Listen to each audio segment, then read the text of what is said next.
purpose of eating? Anyone? Why do we need to eat? It's because we're hungry, then we eat, right? Or is there any purpose that why like for example, someone mentioned eating clean, someone mentioned energy. So other than energy and eating clean, what else? Yes, to live, right? So we need to live, but at the same time, we need to also ensure that there's a right balance. Whatever building blocks is there to help us to make sure our daily lives, our body is at optimal so that we can do things that we like, correct? However, there are things whereby it's called food myths. Myths are something that it could be an old wives' tale or something that you probably heard from the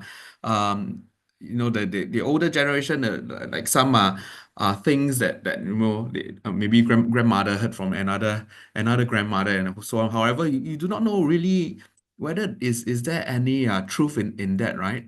Or anything that is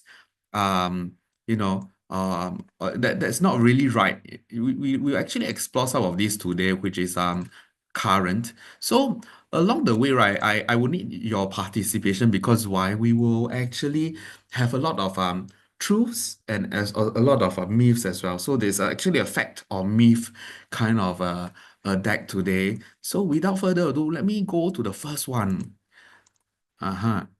Wow, this is something that is very, very common, right? Vegetarian diet. So what is right or wrong here? Anyone? Vegetarian is always healthier. Is that right or wrong? Is it is actually not really right. Anyone knows why before I flash the answers?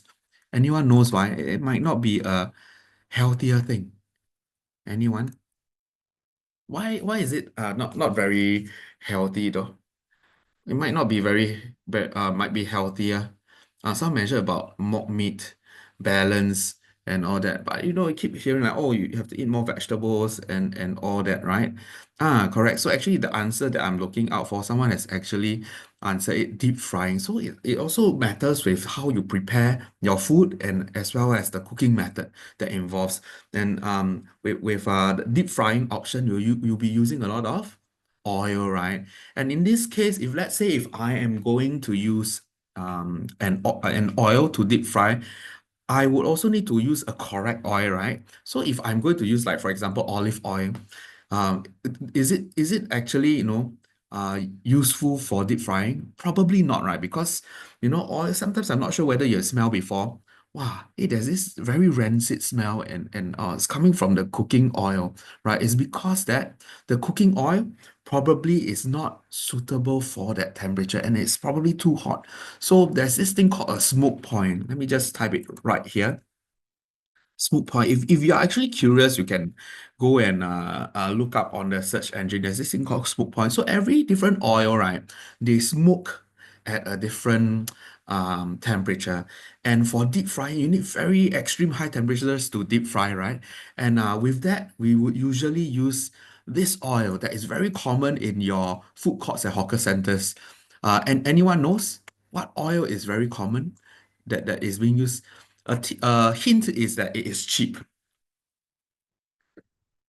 But what kind of oil is actually being used? Have you all ever wondered what kind of oil is being used in the food courts and all that?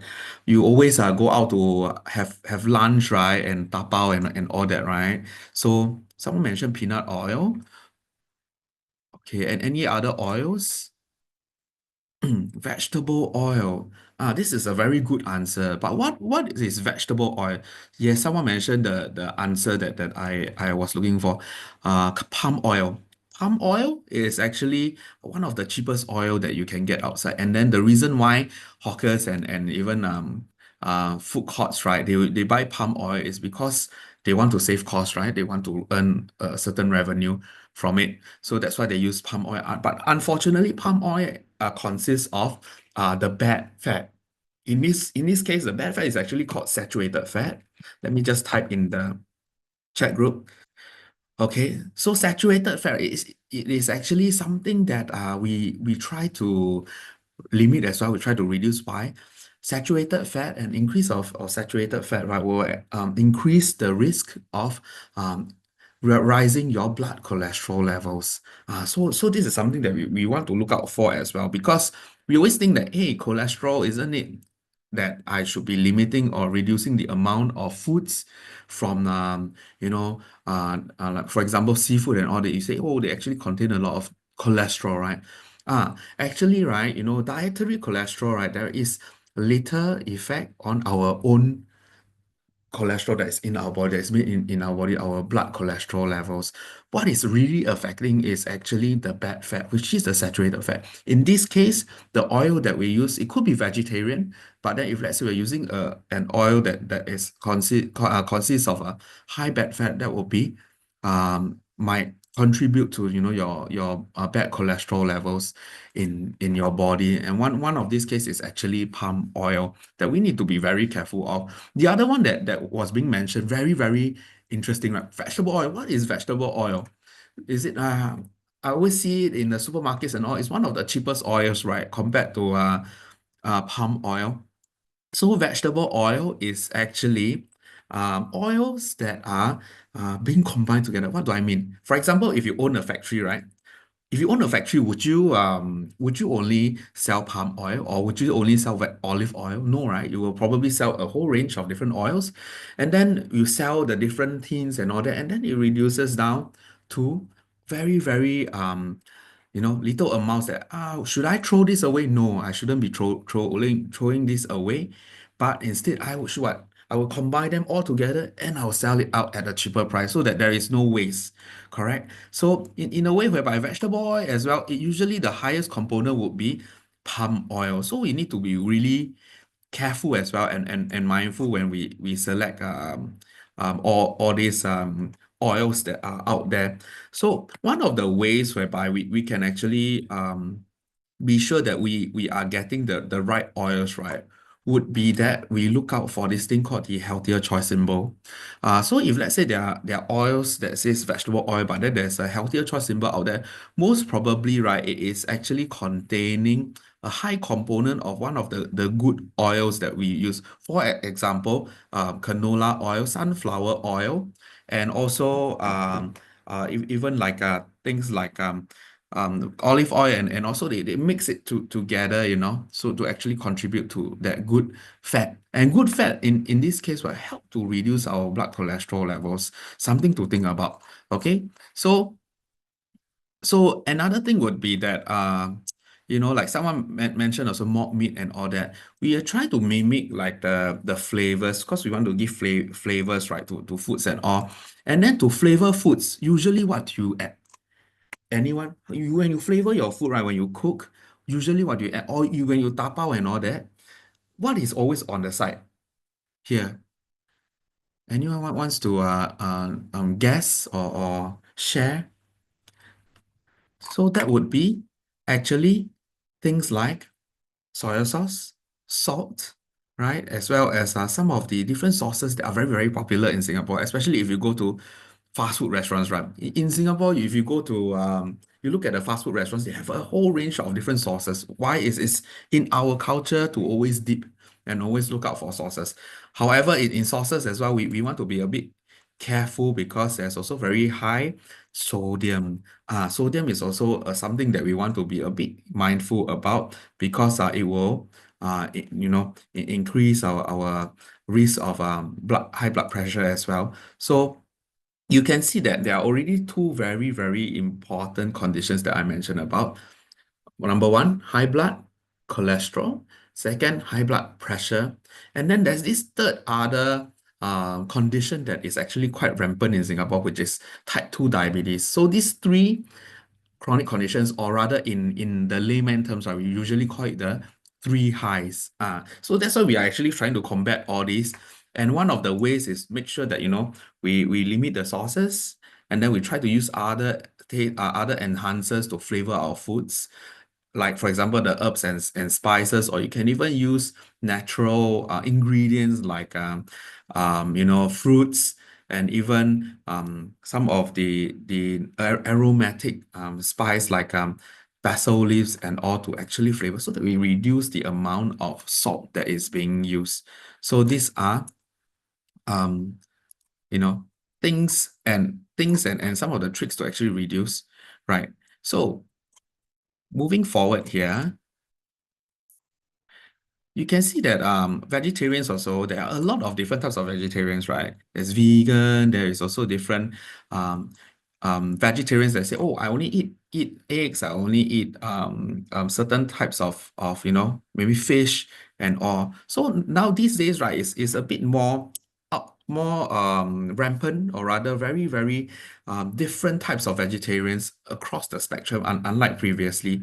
And the only thing that you want to be very, very careful is that with having to only eat vegetable sauce, right? You are actually, at a higher risk of having a deficiency in number one, iron, number two, vitamin B12. As vitamin B12, right? You can actually only get it, unfortunately, from meat sources, lah. Meat sources is like, for example, things like from yogurt and all that. There's some sort of probiotics and bacteria and all that, the good bacteria for our gut, right? There is some sort of B12 there, but however it's very, very low, very minute, very little. So what you can do is you can look out for cereals that they enrich in this B12, if let's say you are vegan. However, if you are someone who still can take eggs, right, or milk, or even fish, that will be fine. And the other thing would be iron. Iron is important for what? Our red blood cells, right? To form red blood cells. So our red blood cells, we need them properly, right? To form properly, so that we are able to carry, oxygen and all that to our body, right? So however, in vegetable sources, right? These iron, right, they're actually being bound to a certain component. So even though you eat that, maybe vegetable, for example, spinach, we always see Popeye, right? They, in the cartoon, say, oh, you must eat more spinach to have a lot of strength and all that. However, this spinach, whatever that we eat, right, the iron, although there is a high amount there, it is not readily available in our body. So this is also something we want to be a bit concerned about, right? For being a vegan. So if let's say you have anyone in your family who is vegan, you want to actually encourage them to look for foods that are enriched or fortified with iron and B12. So there are a lot of products out there. You just need to make sure that they actually mention on the food label itself. It could be bread, it could be cereals. Most probably would be some sort of a a bread or biscuit out there that has all this, right? So in such a cases, right, we need to actually look out for more. Okay, so let me just move forward a bit. All right. Yeah, you can see so many different types, right? There's ovo lacto. Ovo means egg, lacto means milk. Then there's also things like, oh, I only eat fish and vegetables and all. However, as long as there's some sort of meat source or even eggs, right? It's great because they will contain the the nutrients that are actually lacking in the vegetarian source. So you can actually look out for that. All right. So along the way, right, if let's say you have questions, don't be shy. You can just drop me in the chat box. And who knows, your question might be also something that someone else is actually thinking about, right? So we go on to the myth number two. Drinking fresh fruit juices, right, is as good as eating fresh fruits. Is this a fact or myth? Anyone? Fruit juices, is fresh. Then why is it a bit, different from eating whole fruits itself? Why? So there are people who say it's a myth. Why is it different? Fiber. No fiber. That is great. Other than fiber, right? There is also more what? Sugar, correct. So someone mentioned correctly, sugar. So in a way whereby juices, right? I'm not sure how many of you juice a lot.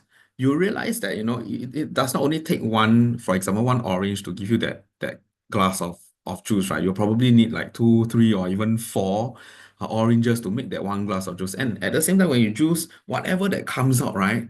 Usually what happens, we throw them away. However, whatever that is left is actually what we need because it is very high in this thing called fiber, right? And fiber itself, it is so important. Why? That there's this emphasis on eating your fruits and vegetables, right?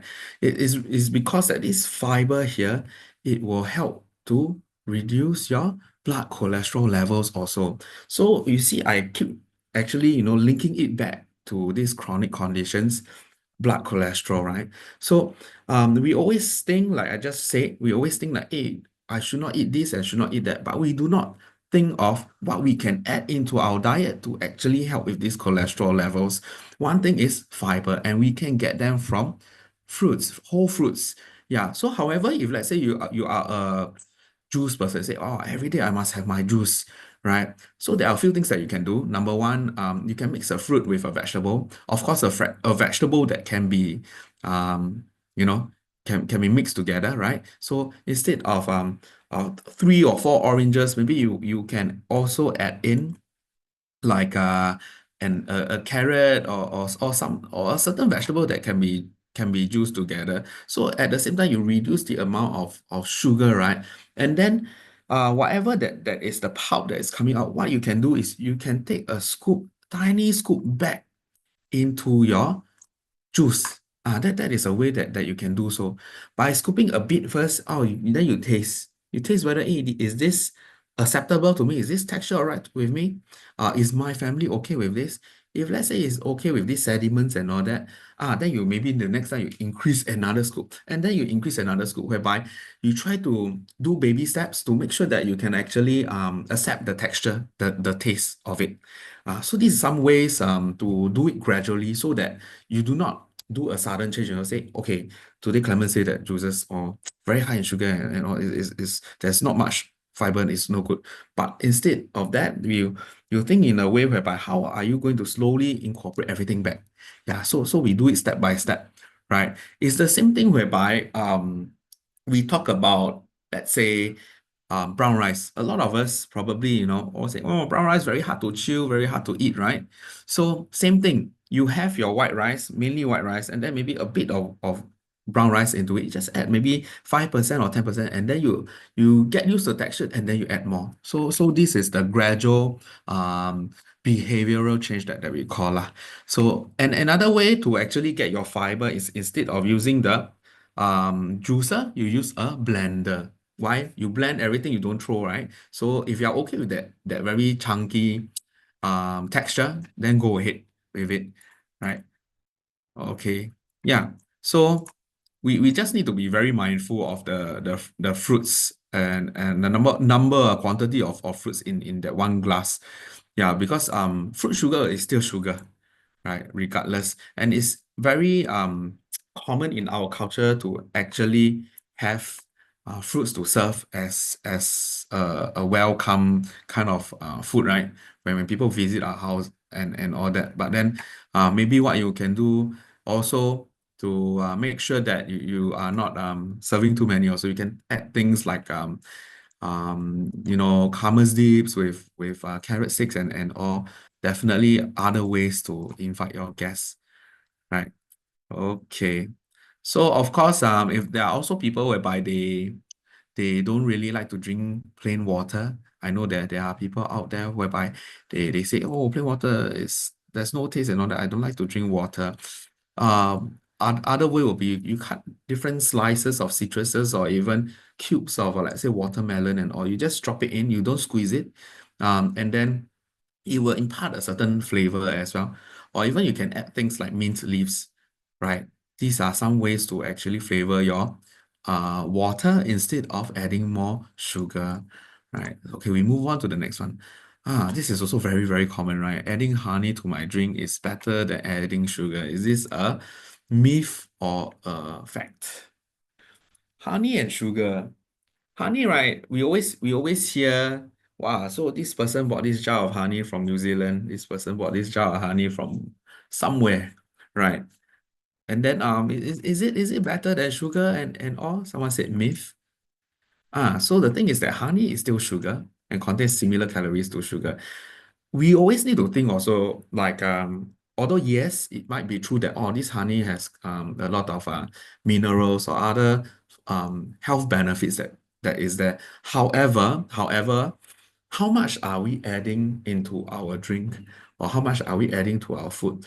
Most probably, right, the most that you'll be putting in will be like a spoonful, right? That's all. So having that spoonful is also very, very minute little minerals in there. And then you can see that actually there's not much of a benefit also. It's the same thing like salts out there. You know, these days there are wow, a lot of different fancy salts. Got pink salt, got this salt, that salt, right? So we also need to think how much salt are we adding to our dish? And salt usually is also a pinch, right? Yeah, so and salt is usually to give that saltiness. So there's little or no benefits from there. So you always also need to think about quantity, right? So very, very important to think about it. So regardless, fruit sugar, honey, different sugar syrups like molasses, maple syrup, and even all right, even though there it is there's some sort of a benefit there, we also need to think of how much is there. So we need to be very, very careful with this.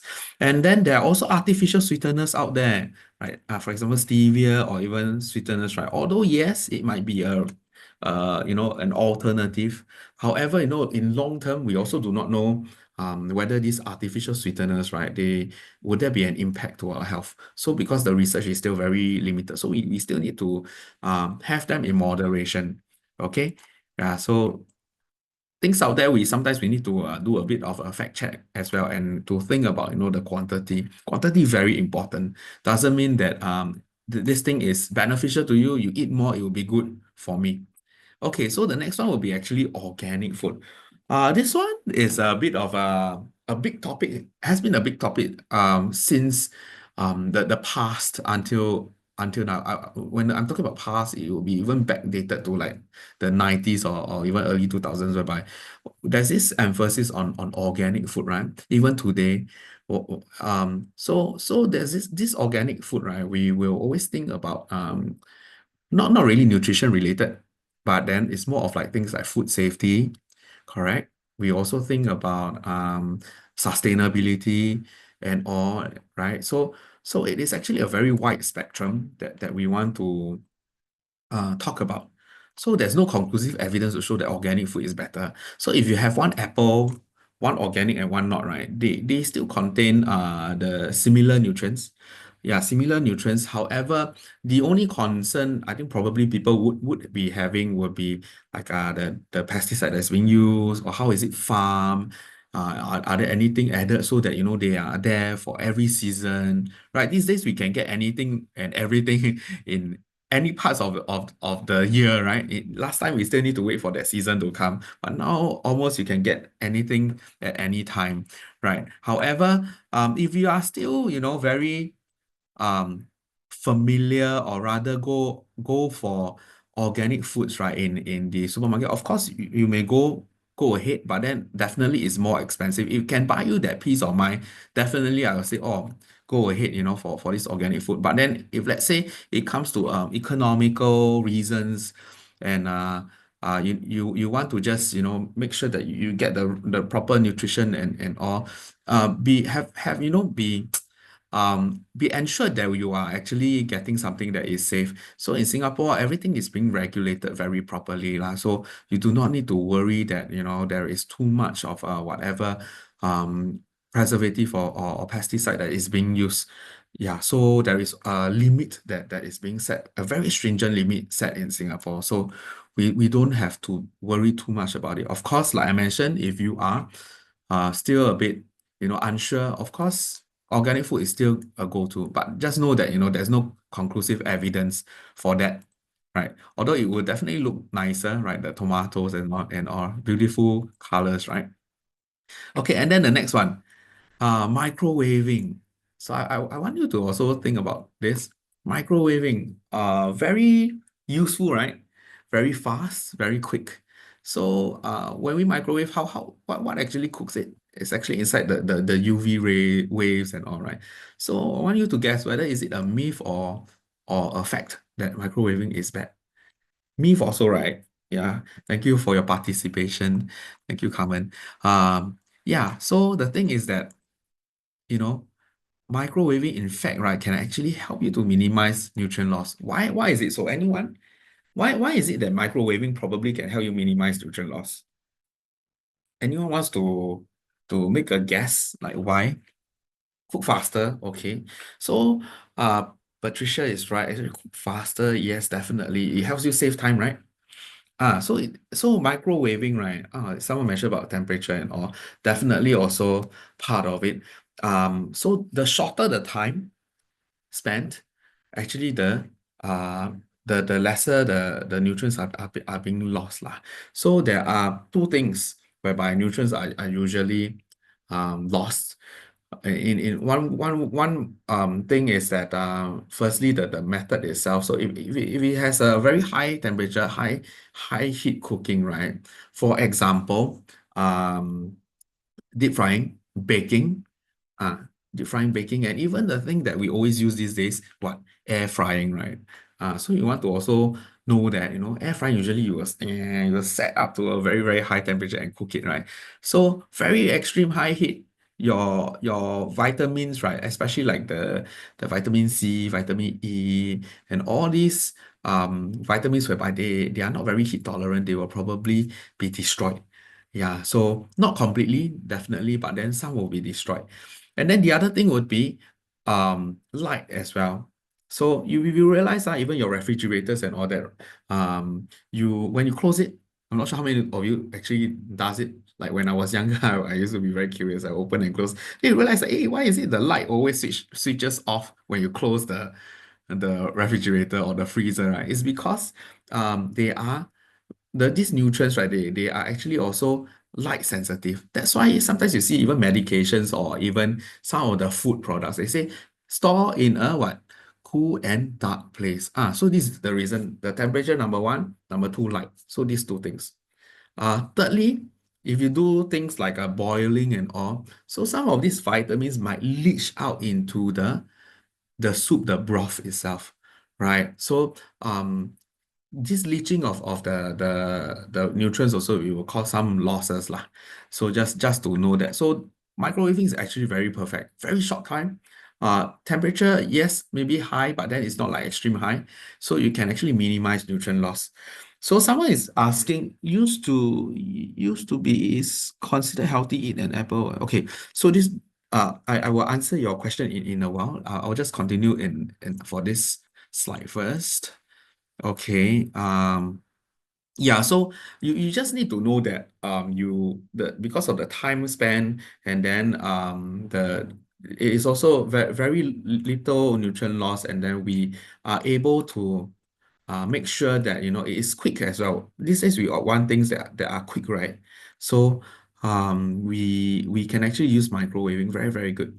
Of course, the texture and all that might be a bit different. Definitely, of course, you look for a cooking method that is suitable for the certain dish that you're going to make, right? So of course, you want to cook a steak and then you want to make like a medium rare. You throw in the microwave, probably you will, be a bit tougher and all. So we want to actually choose also the correct cooking methods for the different dishes that we have. The radiation, you do not need to worry too much because it's actually a low intensity form. There will be little or no effect lah on health. Okay, we move forward first. So I see some questions rolling in. I will answer them in a while. Let's move forward. Okay. So myth six, right? You will gain weight if you eat more calories in the evening. We often hear this, right? Especially I'm not sure is it our culture or something whereby even for myself when I was younger, I always hear this. They say, hey, what time already? Why are you still eating? Kind of thing. So is this true or not? Is this a myth or a fact? I've noted your questions. I will answer them in a later part of the session. I see two questions here. Yeah. So is this a myth or fact? Uh, Very controversial, right? Okay, let me just share with you. Depends on what time you say. Very interesting answer also. Okay. So the thing is that um our body, right, doesn't process differently at the different times of the day. So everything is added up. And correct, it really depends on the intervals as well. So for example, what time you sleep? Does eating later would result you in bloating and then you cannot sleep well? Whatever they eat, is there of any form of stimulant, like for example, caffeine or anything that will keeps you awake? Of course, if it affects you, then of course you shouldn't be eating that late. And although having to say so, right, we also need to think of like during the day we have a different our snack time definitely to pick me up, right? And also our main meals and all. What is the frequency between them? If let's say, for example, um okay, let's say you have lunch. You have your normal mixed rice, right? With different dishes and all that. And then after which, right, you 1 or 2 hours, you realize, getting a bit sleepy from the food coma. And then I decided to go and get a coffee. But this coffee, right, I go and get like maybe a frappuccino or mocha, something, right? Wow, very delicious and all. So at this point of time, right, why that amount of probably the calories would be also higher, right? And then you'll be feel fuller also. And then after that, you realize, hey, in another 2 or 3 hours time, it is my dinner, right? So by the time dinner, and then if let's say you are the person who is just eating and not the person cooking, right? And then you will probably not finish everything as well. There'll be leftovers as well. Why? Because you're still full from whatever that you have during your break time. So we need to make sure the frequencies also are set correctly apart, preferably, about 2 to 3 or even 4 hours apart, right? And if you have snacks in the middle, make sure that, they are 200 calories or even 100 calories and below. Anything more than 200 calories, right? You have a tendency of having too much calories in a day also on top of your main meals, and then you probably feel fuller at the same time, and then you are not unable to finish whatever that you are going to have in the next meal. So we want to be a bit mindful for that, right? So very, very important. Right. So calories are calories. Yeah. Despite, yeah. So we still need to think about um the frequency. Very importantly, frequency. Or we can also go and look out for such healthy choice symbols out there for snacks. So they usually will say like less than 200 calories or less than 100 calories. Other than that, right, you can also have things that are high in two things. Number one, you can look for anything that is high in protein. For example, soybean milk. Definitely a glass of soybean milk will be less than 200 calories. And then, or you can get a handful of nuts, handful of even fruits as well. So nuts, there are some sort of protein, right? And then fruits, there's some sort of fiber. Anything with fiber and protein, right? It will actually keep you fuller until the next break or next main meal itself. So you can also use your hand. So if you clench your fist, right? So this is the one serving of a fruit. You clench your fist, and then if you grab easily, that will be the amount of maybe berries, nuts, even any types of fruits that you can actually grab them, or some of the seeds you can grab them. That will be one serving, and this will probably still be 200 and lesser, right? So some of the things that you can try. Um, what for me, right? What I do is that I usually have dried figs, FIG. Let me just type that.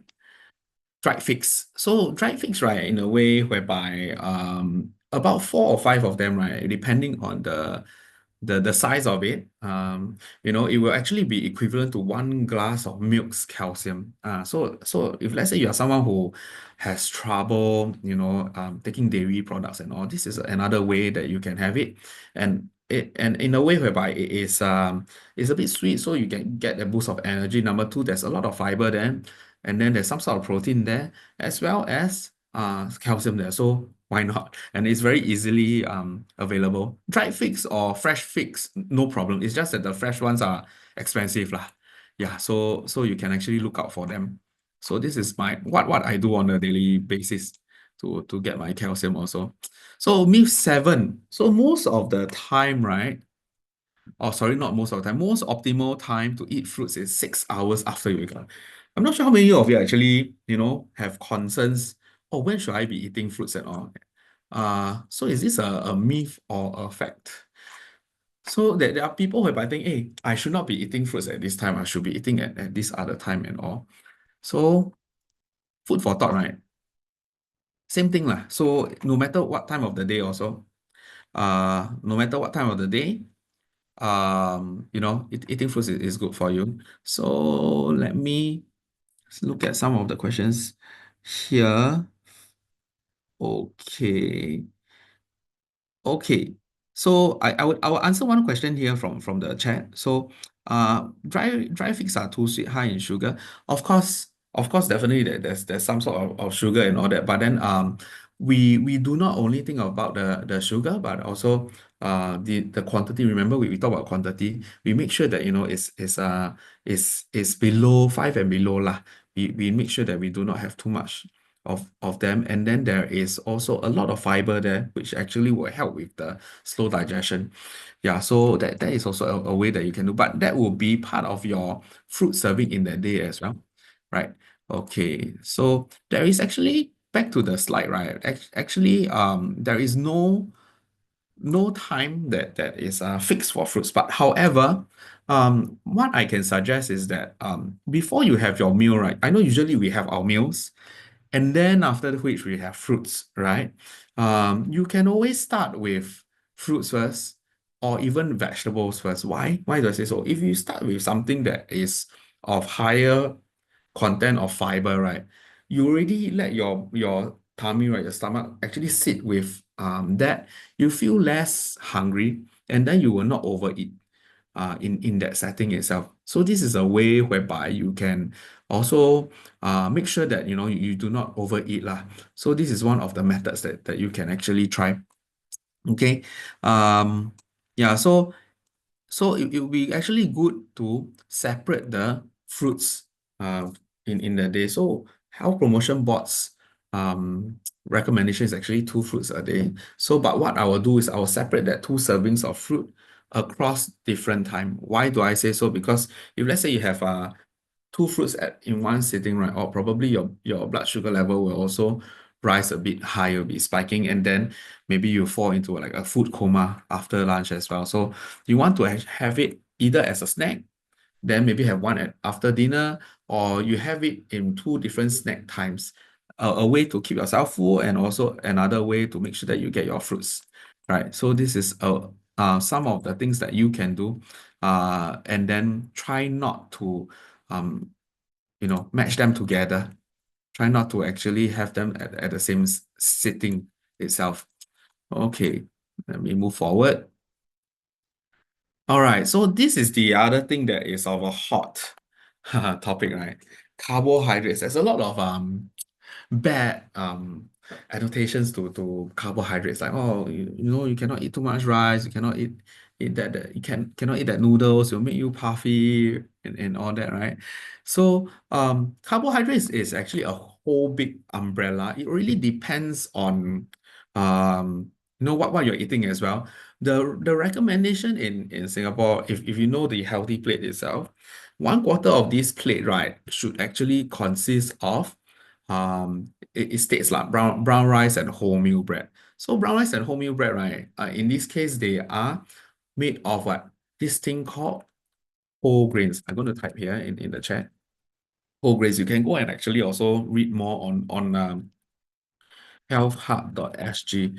Okay, so the reason why, right, is that number one, it also contains fiber. You can see there's so much emphasis on fiber here because fiber really helps us with preventing these chronic conditions, right? The blood cholesterol levels and all.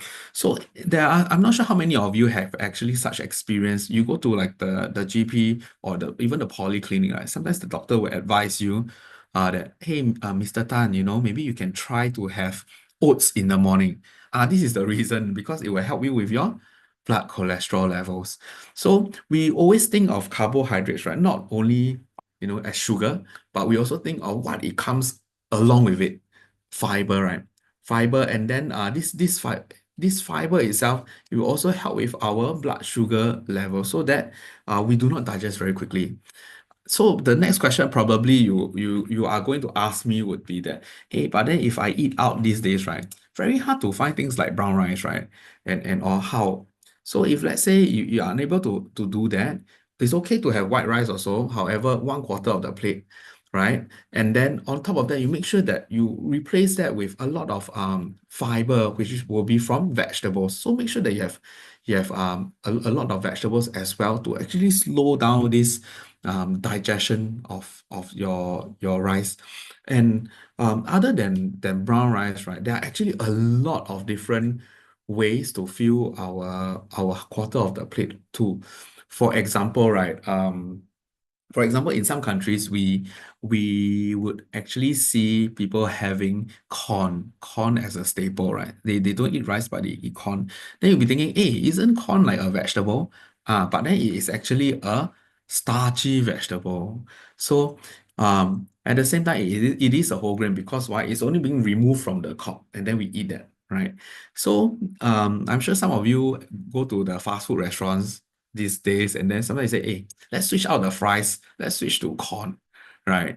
So you think that because that is a vegetable, it's a good choice. However, you also need to remember that you order probably some burger, right? And that burger itself is also carbohydrates already. And then plus that, you still have corn, might be a bit too much also.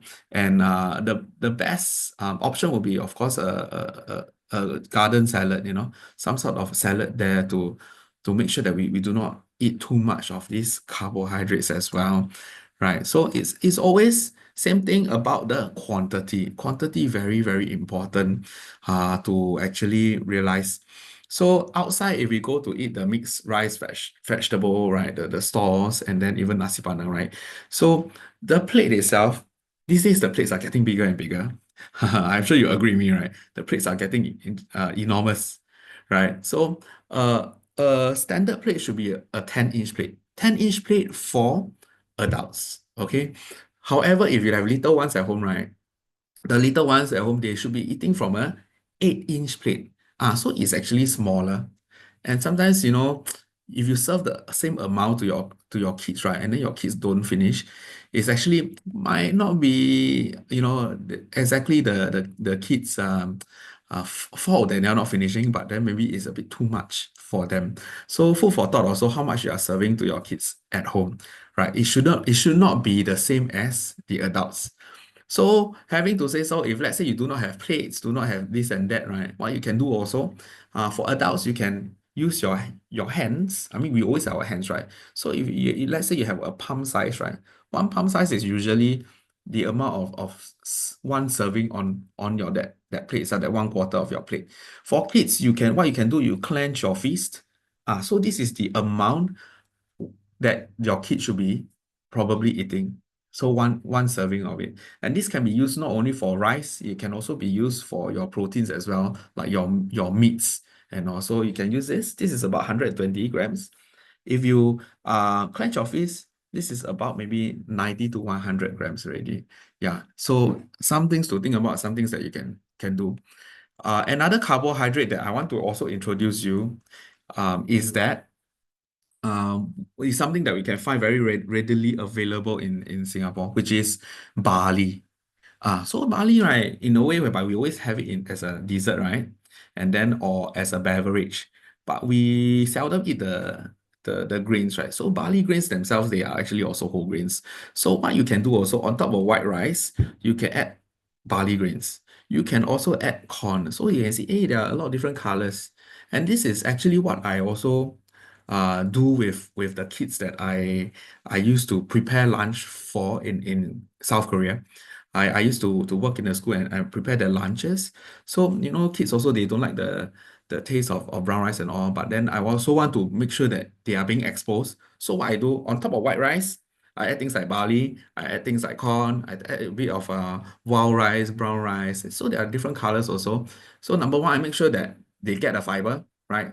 And number two, they are being exposed to all these different grains. So in a way, when they grow up themselves, they know that, hey, all these are actually good for me. So you can actually cultivate that at home as well. So some of the things to look at, corn and barley is not expensive lah, compared to brown rice. So these are some of the ways you can try. right? So we talk about whole grains also.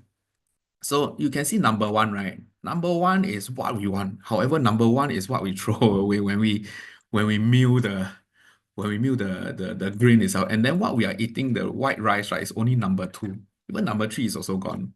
Yeah, so number two, right, there is little and not much nutrients to it. Mainly is to supply energy. Right. So we want to try to get as many um you know, carbohydrate products that are of whole grains. This is the reason why it's for the fiber that we really need, to help us with our blood sugar as well as our cholesterol levels, which should be ingrained and cultivated from young when we are kids. Okay, I'll just move forward. Alrighty, so fat diets, fat diets these days, there are so many different things out there. There's like the no carb diet lah. They say, oh, you cannot eat noodle, you cannot eat that, this and that, right? So by omitting this, right, imagine by omitting carbohydrates, we're also omitting a good proportion of fiber that we need in our body, right? So it is important not to exclude any of the important food groups that we need on our plate, because some of these vitamins and minerals can only be gotten from like the respective food groups itself. Yeah, so it doesn't mean you only eat salad all the way, every day only eat salad, you are healthier. It doesn't mean that. Number one, you're excluding out energy. Number two, you are excluding out a lot of the other nutrients that cannot be found in vegetables. Right. So that's why all these food groups are there for a reason. And usually, yes, you see a weight loss, a drop in the weight and all that. But then imagine yourself eating salad for the rest of the year, right? How many times would you know, would you give up halfway, and then you will actually lapse and then go back to whatever that you're eating, and you crave foods and all, right? We are all humans, right? We crave foods, right? And then we go back to square one, right? Because it is not sustainable. So we need to take these baby steps also to understand, hey, whatever I'm doing, whatever I'm following, yes, there might be reviews, great reviews on the net and all, but then my body and that person's body is probably different as well. Is this person also excluding any types of food groups that might be omitting certain nutrients that are important to my body? So these are some questions you want to ask yourself too, right? And then we need to be very mindful also to look for evidence whether these are true or not lah. Yeah, so very important to do so. So like what I mentioned, the pitfalls here is very hard to maintain, and then it is also probably you will be at a risk of being deficient in something, right? So and the other thing would be our mood as well. Our emotions, right, as well as our gut is actually directly connected. Why do I say so? I'm sure everyone has experienced sometimes when you're stressed. Some people when they are stressed, right, they eat more. Some people they are stressed, they don't eat.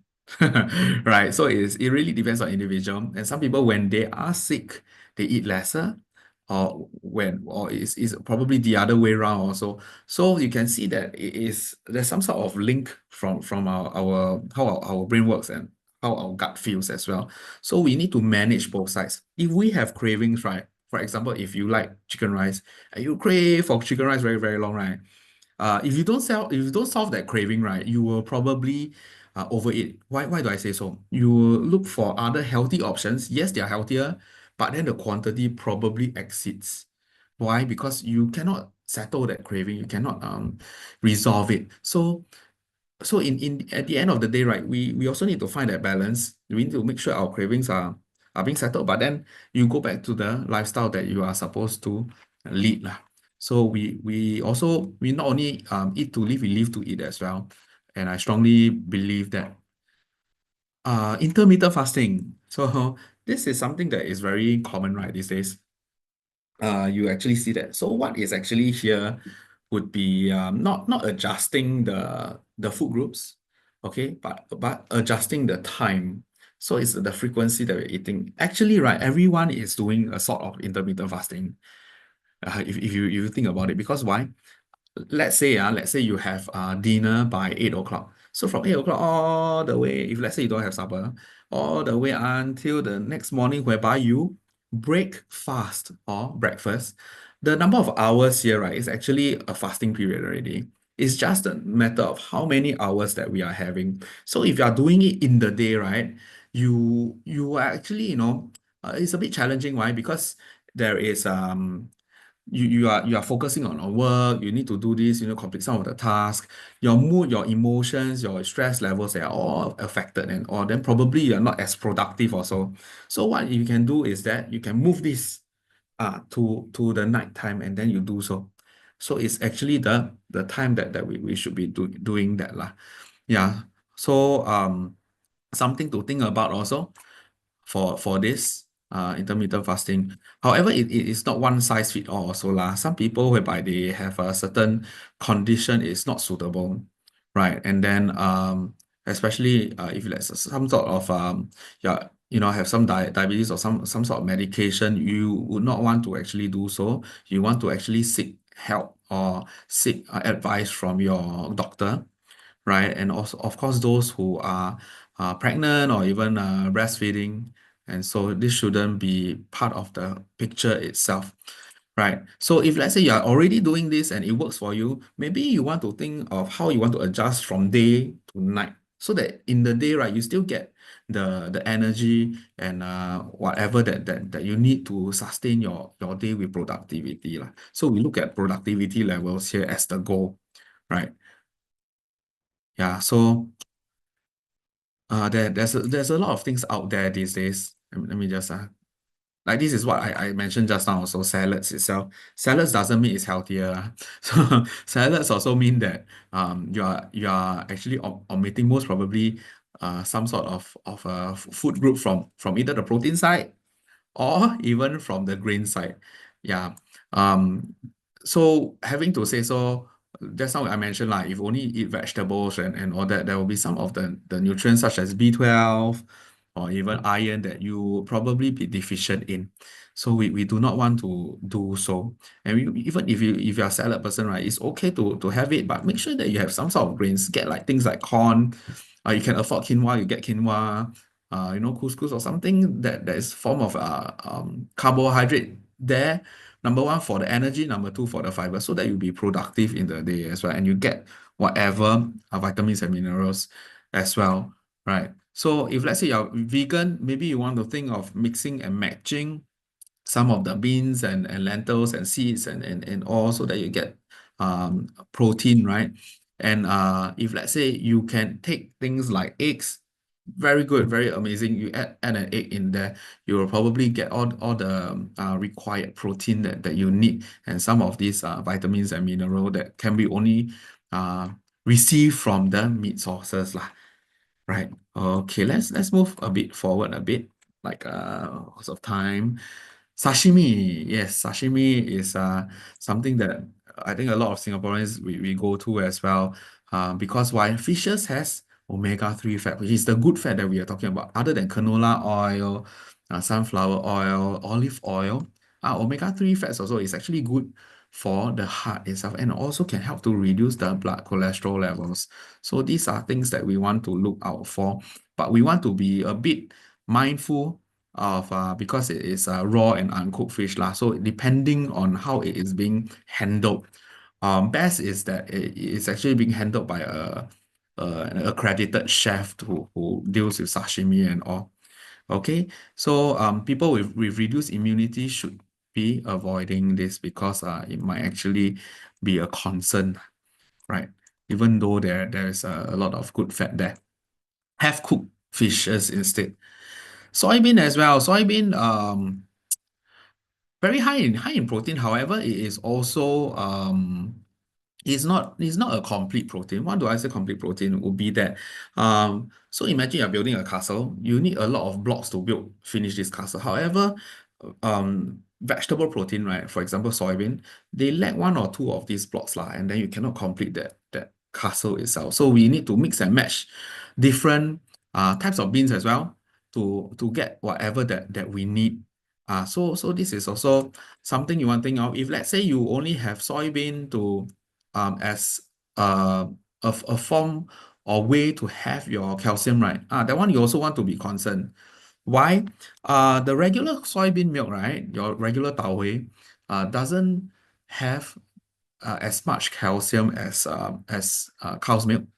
And having to say so also like the hawkers one, everyone's recipe is a bit different. You can taste like some wow very thick, some is very thin. So the recipe is different. There's no benchmark, right? So you want to look out for products with the healthier choice symbol that says higher in calcium. So I just type here, higher in calcium.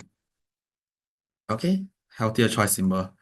And if only they have this higher in calcium symbol there, it means that this soybean milk, right, is higher in calcium. Other than that, probably it will be at a risk whether it is high or not lah. So best to look for this.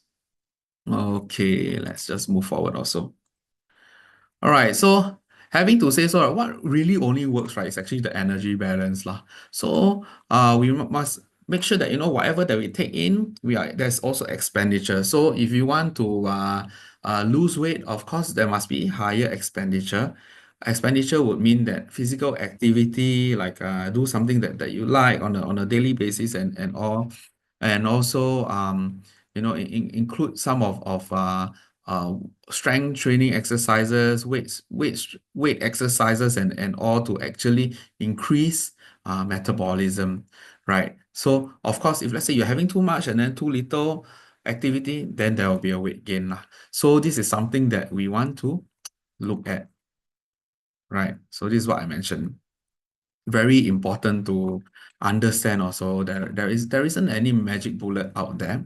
It is more of how and how much we are taking in. So one way to actually calculate all this, right, is actually you can download some applications out there. There are a lot of applications out there to actually calculate how much you are eating and how much you are expending. At the same time, you measure your height and weight, your age, the sort of work that you do on a daily basis, your lifestyle lah, to understand. Right. Okay. Yeah. So the best diet is actually a lifestyle that includes everything you enjoy, sustainable, definitely sustainable, which is very important in your daily lives itself. And then to also make sure you have the uh healthy plate itself to actually follow whatever that you need, which just now I mentioned. If let's say you do not have any plate, you can use your palm again. One palm size here will probably be about the size of 1/4 of your plate and all. And then for kids will be clenching your fist. So this is a way to measure, right? So with that, right, we are actually at the end of the session. Let me just go. You can continue to ask more questions here. Let me just go and answer some of these questions that are there previously. And while the rest of you, if you could help me do a feedback, will be great. Okay, let me just continue to answer some questions while you do this feedback. Okay, so there is a question. Say, drink bone soup will get protein and other nutrients from the soup. If have soup, suggest to boil how long? Um, Soup, right? Okay, soup in a way whereby we always think soup is very healthy, right? So sometimes we also say, hey, let's go and drink fish soup lah, right? Because today I want to be healthy and all that. But however, we always forget that the soup itself, there's always a lot of salt as well. So whenever we have like noodles and soup together, we just want to savor. We do not want to have everything else. So even like things like bone soup and all that will be probably very high amounts of salt and sodium in there. So my suggestion is if you want to get nutrients, right, would be best not from the soup, but from the foods, the ingredients that are in that bowl of soup. So that is my answer for you. Okay, so I move on. The next question is that since working adults are always having meals and tapa outside, however, most hawkers are using palm oil to keep their costs low. Could you please advise us some tips to have a healthier meal outside? Definitely. So there are decals outside, red decals. I'm not sure how many of you have seen before. Red color round decals. So these are called shop identifiers, front of house identifiers. So usually they say we use healthier oils here, or they have like things like lower in calorie options, 2 plus 2 serves of fruits and vegetables and all that. So these are some of the decals that you look out for. For oil, right, you look out for the healthier oil decal. It means that the oil that they use, right, the cooking oil that they use, they are certified with the healthier choice symbol, endorsed with the healthier choice symbol. Because all these stores, right, they all have been audited um, by a particular nutritionist that goes in to see what ingredients they use and all. And then from there, then they endorse. So you have a peace of mind when they have this sticker there, it means that they are using a healthier choice oil out there. However, if they do not have this decal, it most probably would mean that they are using either blended vegetable oil or palm oil. Yeah. Okay. All right. Then is it healthy to eat fruits with skin or without skin? Um, I would actually recommend the with the skin because the skin itself also has fiber and some of the antioxidants there. Why do I say so? For example, right, if I have 2 apples, very interesting topic. So if I have one red apple and one green apple, what is the difference here? The difference is the skin, right? The color. So a different color will actually give you a different antioxidant. So sometimes we hear, right, eat a rainbow of colors, right? We hear eat a rainbow of colors is because a different color has a different antioxidant. Meaning to say, like even the green grapes, the purple grapes, or even your onions, right? White color, brown color, red color, the different colors itself, they all provide a different antioxidant to fight what? The radicals. So eat with the skin. Definitely eat with the skin, if you can, right? So, with that, are there other questions? If not, really, thank you so much for spending time with me today. Very, very appreciated. And then hopefully this doesn't end here. You share with your colleagues who are unable to be with us, also your family and friends. Okay, have a very good um public holiday upcoming. Happy Labor Day, and yeah, happy polling day as well. So have a very good weekend, and then I hope you can share this with your family and friends. Thank you so much, everyone. Thank you, Natalie. Thank you. Thank you. Thank you so much. Thank you. Thank you. Thank you. Thank you, everyone.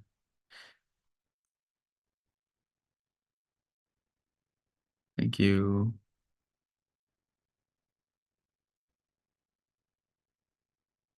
Thank you. Thank you. Happy holiday. Thank you. Take care.